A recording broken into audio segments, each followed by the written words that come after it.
por la entrañable misericordia de nuestro Dios, con que nos visitó desde lo alto la aurora, para dar luz a los que habitan en tinieblas y en sombra de muerte, para encaminar nuestros pies por caminos de paz. Y después de esto, Juan vivió y creció en el desierto, donde se fortalecía en espíritu. Ya conociendo un poquito de la vida de Juan, vemos ya este pasaje que está en Juan, capítulo 1, del 19 al 27, que nos leyó Rodolfo, y en Mateo 3, del 5 al 6. Lo podemos buscar.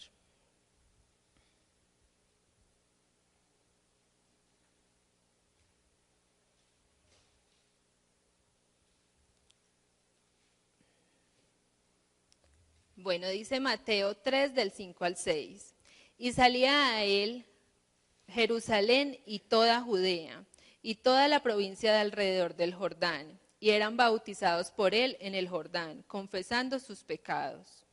Con todo este reconocimiento que había adquirido, llamó la atención de los sacerdotes y levitas, quienes llegaron a él para interrogarlo.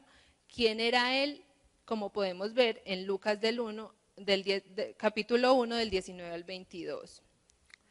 Dice: este es el testimonio de Juan, cuando los judíos enviaron desde Jerusalén sacerdotes y levitas para que le preguntaran: ¿tú quién dices que eres? Juan confesó y no negó, sino que confesó: yo no soy el Cristo. Y le preguntaron: ¿entonces qué? ¿Eres Elías? Dijo: no lo soy. Entonces, ¿eres el profeta? Y él respondió: no. Le dijeron: ¿quién eres entonces para que demos respuesta a los que nos enviaron? ¿Qué dices de ti mismo? Ya a partir como de este momento vamos a empezar a ver cómo un hijo de Dios se puede convertir en un evangelista basados en la vida de Juan el Bautista.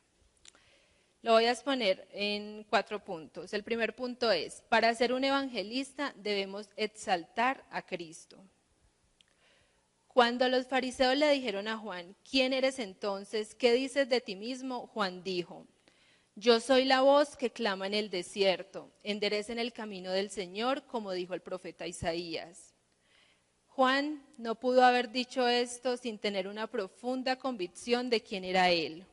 Juan, desde su niñez, había sido instruido en el desierto, donde su espíritu se fortaleció. Ser preparado en el desierto significa ser moldeado por Dios mismo. Significa que en el desierto es donde el Señor puede hacer la obra en nosotros, donde el Señor nos enseña cuál es nuestro llamado y donde por su infinita gracia y misericordia podemos llegar a tener la revelación de quién es Él. Y tengo las siguientes preguntas. ¿A quién le gustan los desiertos? ¿A quién le gusta el sufrimiento? ¿A quién le gusta ser moldeado y disciplinado? A ninguno, o por lo menos a la gran mayoría no nos gusta ser moldeado y disciplinado. Pero como dice en Mateo 4:1, entonces Jesús fue llevado por el Espíritu al desierto para ser tentado por el diablo. No es muy alentador pensar que vamos a ser llevados al desierto, pero si comprendemos que es después de pasar por el desierto donde vamos a ver la mano de Dios obrar sobre nosotros, vamos a empezar a amar esos desiertos, esas dificultades, esas enfermedades, esos sufrimientos, porque sabemos que a los que Dios ama, todas las cosas obran para bien. Juan no solo pasó por el desierto, él vivió en el desierto. Allí fue donde el Señor lo fortaleció en su espíritu y era el proceso que debía pasar a causa de su llamado. Juan en el desierto fue donde pudo entregarse como sacrificio vivo, santo y agradable a Dios. No se amoldó al mundo actual, sino que fue transformado por la renovación de su mente.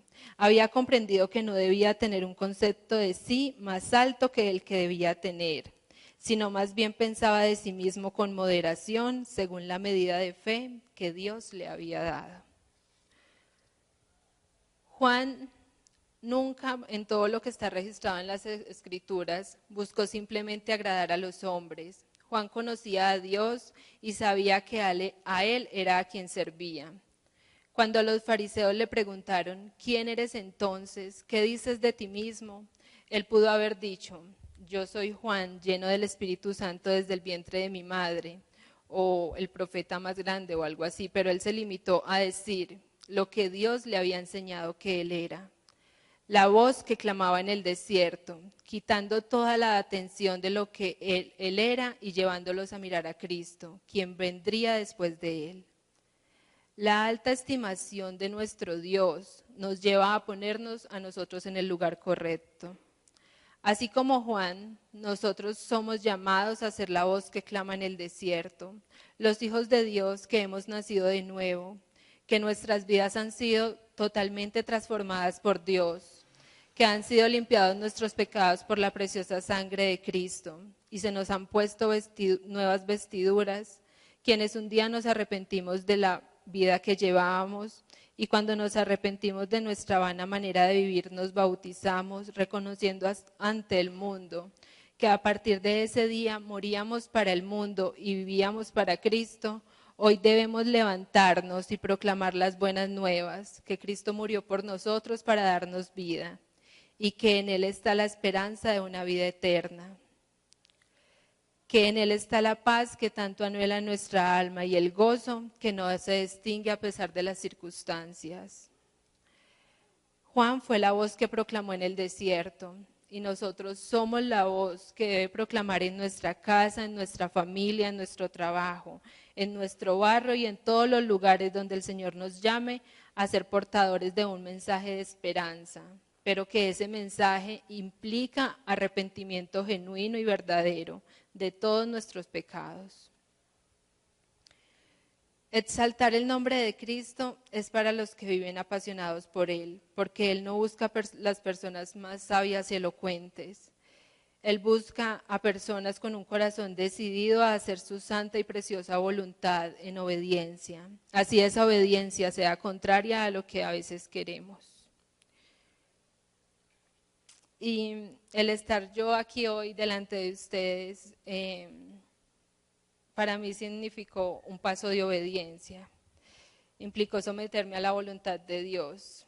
Siempre me había identificado con ser tímida y de escasas palabras, hasta que un día el Señor, la primera palabra que hizo rema en mi vida, la primera palabra que es cuando uno lee la palabra y dice esta palabra es para mí, fue hace 2 años y fue en Éxodo 4, del 10 al 12, que dice: entonces dijo Moisés a Jehová: ay Señor, nunca he sido un hombre de fácil palabra, ni antes ni desde que tú hablas a tu siervo, porque soy tardo en el habla y torpe de lengua.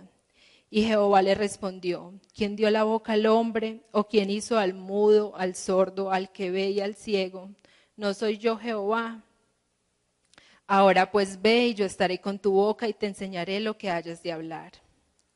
Y luego el Señor, confirmándome esa palabra, en octubre del año pasado, me dio otra palabra que es en Salmos 81:10, que dice: yo soy el Señor tu Dios que te saqué de la tierra de Egipto, abre tu boca y yo la llenaré.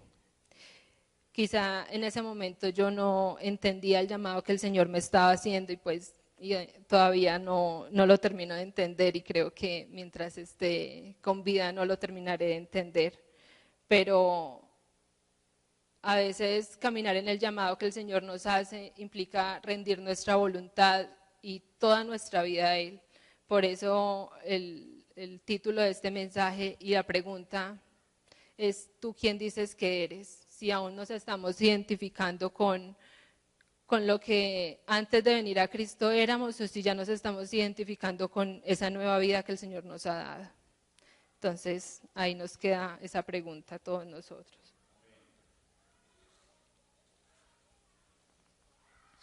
El segundo punto es: para ser un evangelista debemos ser humildes. Juan el Bautista dijo en Juan 1, 25 al 27. Y le preguntaron los fariseos: entonces, si tú no eres el Cristo, ni Elías, ni el profeta, ¿por qué bautizas? Juan les respondió: yo bautizo con agua, pero en medio de ustedes está uno, a quien ustedes no conocen. Este viene después de mí, del cual yo no soy digno de desatar la correa de su calzado.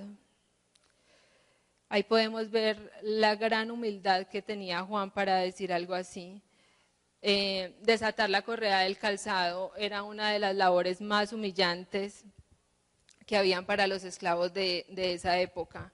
Y Juan consideró como desatar la correa del calzado de Jesús como una labor de honor. O sea, era decir, aún desatar la correa del calzado de mi maestro es para mí, ni siquiera soy digno de yo poder realizar eso. Entonces, había demasiada humildad en Juan, y esa es la humildad que el Señor nos pide cuando le vayamos a hacer, cuando le vamos a servir. Dice en Filipenses 2, 5 al 11, lo podemos buscar.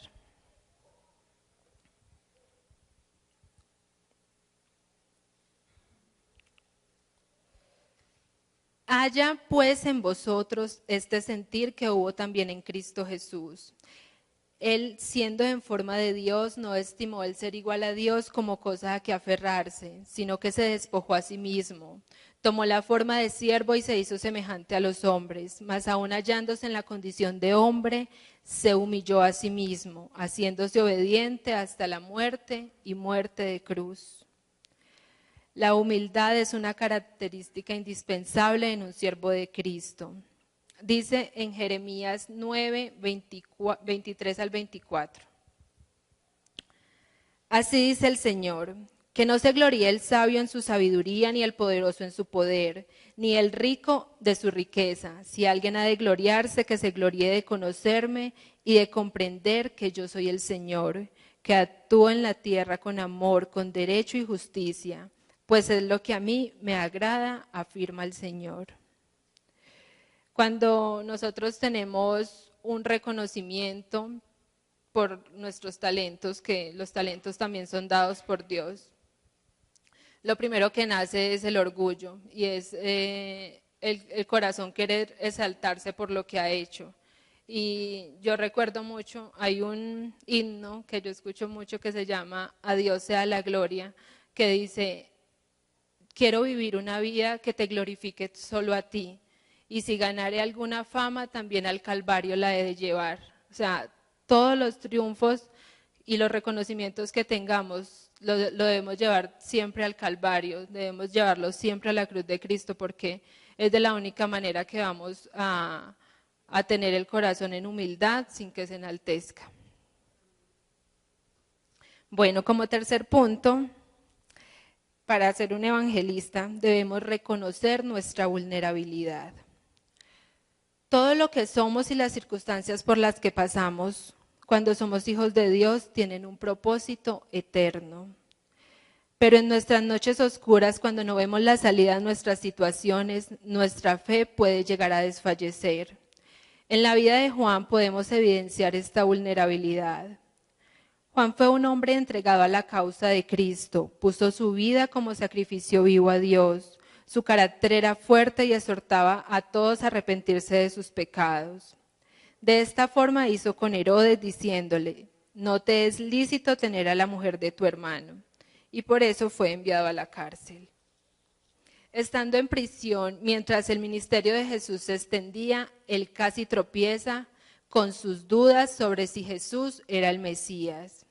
Desde la cárcel, encerrado injustamente, donde todo se veía gris, Juan no podía hablar directamente con el Señor y le envió una pregunta. Podemos buscar Lucas 1:19.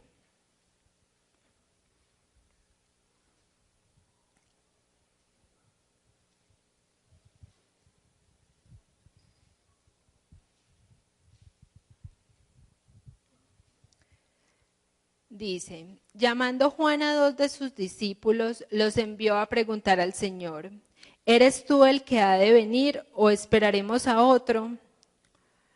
Como Juan, el profeta que anunciaba al Mesías y que testificó de él, dudó en un momento con respecto a Jesús. Esa es una pregunta que nos surge al leer este pasaje. Él había, por toda su vida se preparó en el desierto para testificar a Jesús y y duró muchos años también testificando su nombre y anunciando su venida. Y en el momento cuando estaba en la cárcel, en medio de toda la ansiedad, la oscuridad que podía haber allá y verse sin salida, él se hace esa pregunta y a veces a los cristianos también nos pasa que más temprano que tarde nos llega a nuestra vida dudas en cuanto a nuestra fe. Y por eso es que a veces podemos tambalear cuando vienen situaciones adversas.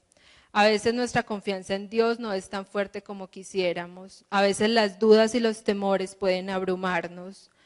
La fe de Juan fue golpeada porque lo que veía parecía contrario a lo que él esperaba del Mesías. Yo creo que las preguntas que él se haría eran, ¿acaso el Mesías no traería justicia, libertad a los cautivos y salvación? Y Juan era tan humano como todos nosotros y parece que esperaba que Dios obrara de una forma diferente en ese momento. Este hombre tuvo su tiempo de incertidumbre, pero él fue al único que le podía dar respuestas confiables y verdaderas, Jesús mismo. Nuestro Señor entonces no responde de la manera directa que Juan esperaba, pero su respuesta es asombrosa. Vayan y cuenten a Juan lo que han visto y oído. Los ciegos reciben la vista, los cojos andan, los leprosos quedan limpios y los sordos oyen. Los muertos son resucitados y a los pobres les es anunciado el Evangelio. Y bienaventurado es el que no se escandaliza de mí. La respuesta de Jesús es doblemente maravillosa. En primer lugar, Jesús le explica a Juan que el Mesías está haciendo lo que vino a hacer. Nada ha cambiado en el plan redentor. Las señales milagrosas se están realizando y el Evangelio se está predicando. En nuestros momentos más oscuros de duda, el Señor no nos descalifica y siempre nos da la respuesta adecuada. En segundo lugar, de la respuesta de Jesús, Jesús lo exhorta a no encontrar tropiezo en la forma en que se está llevando a cabo la obra de redención. Bienaventurado es el que no se escandaliza de mí. Esas palabras significan, dichoso el que comprende que debemos confiar en el corazón de Dios cuando no podemos comprender su mano. Dichoso el que sabe que debemos mantener un reverente temor ante la presencia del misterio de los propósitos de Dios. Y dichoso el que sigue creyendo, pase lo que pase. Dichoso el que permite que Dios sea Dios. Juan fue la persona correcta cuando tuvo dudas referente a su fe. El Señor siempre da las respuestas correctas y nos guarda en su perfecta paz, no porque nos quite las situaciones difíciles, sino porque nos lleva a confiar en lo eterno. No porque el trayecto no sea fácil, no quiere decir que el plan no es de Dios. Y aunque muchas veces creemos que servir a Dios es un viaje lleno de comodidades, Jesús nos dijo en Juan 16:33b, en este mundo afrontarán aflicciones, pero anímense, yo he vencido al mundo. Así que tiene todo el valor y todo privilegio gastar nuestra vida e invertirla en hacer la voluntad de Dios y en llevar su mensaje de salvación, así como la de Juan es una vida bienaventurada y digna de imitar. Debemos hacerlo nosotros. A pesar de sus debilidades, Jesucristo dijo de Juan, entre los nacidos de mujer no hay nadie mayor que Juan. Y el cuarto y último punto dice, para ser un evangelista debemos menguar para que Cristo crezca en nosotros. En Juan 3, del 26 al 30, lo podemos buscar.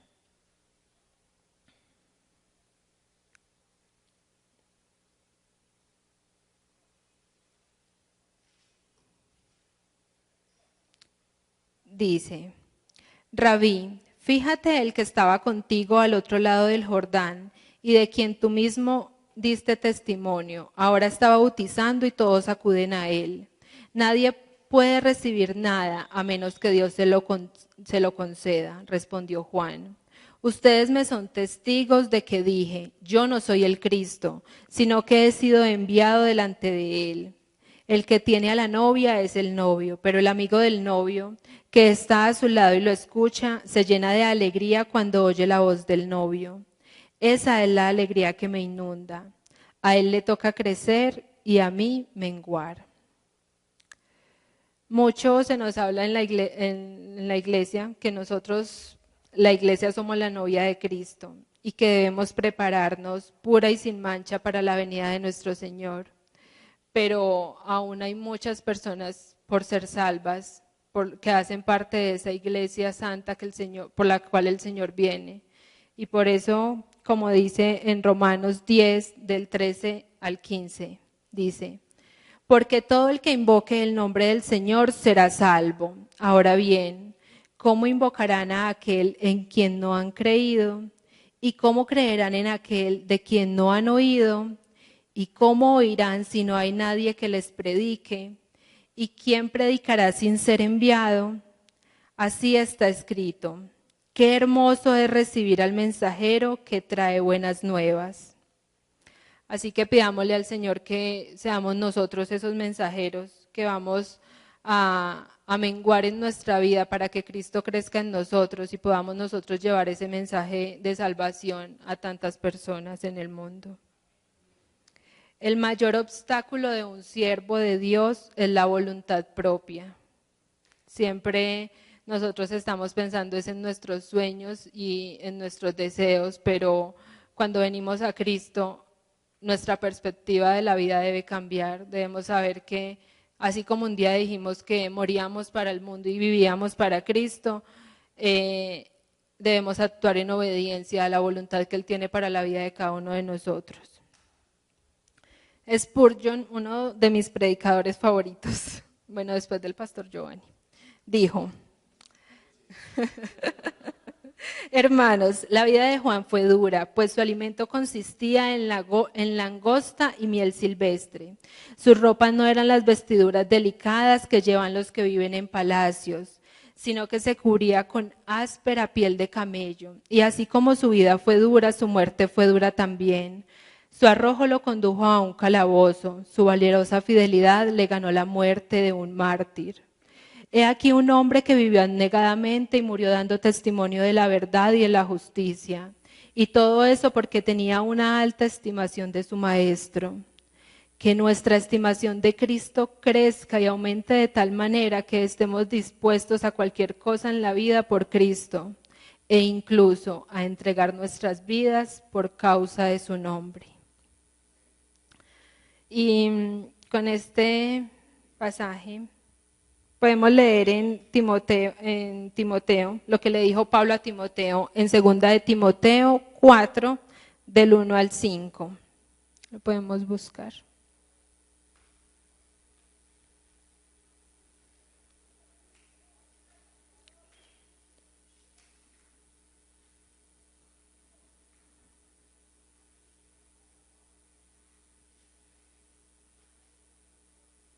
Dice: te encarezco delante de Dios y del Señor Jesucristo, que juzgará a los vivos y a los muertos en su manifestación y en su reino, que prediques la palabra, que instes a tiempo y fuera de tiempo, redarguye, reprende, exhorta con toda paciencia y doctrina.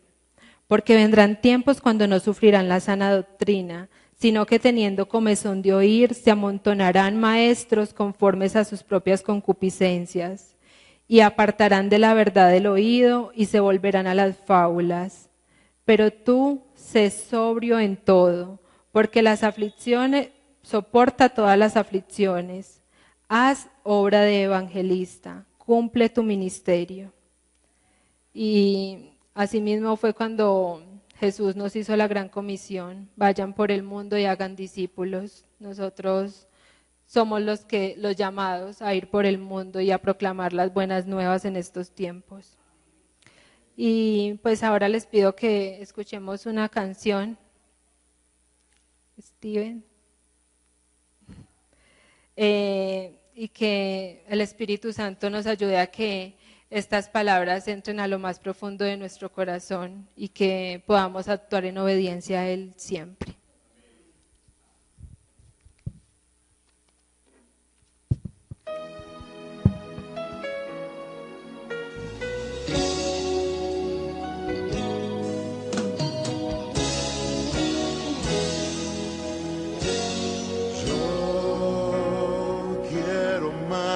de ti.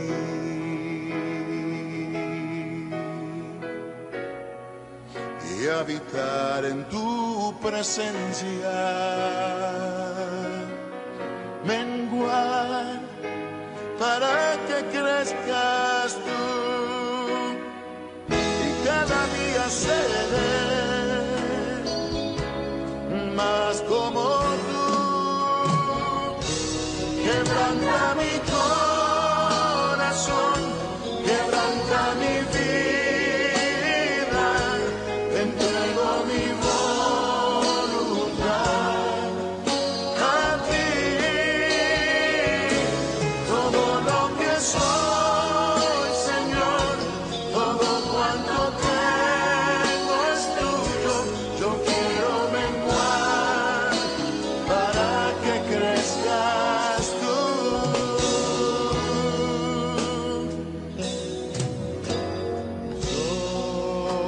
Yo quiero más de ti.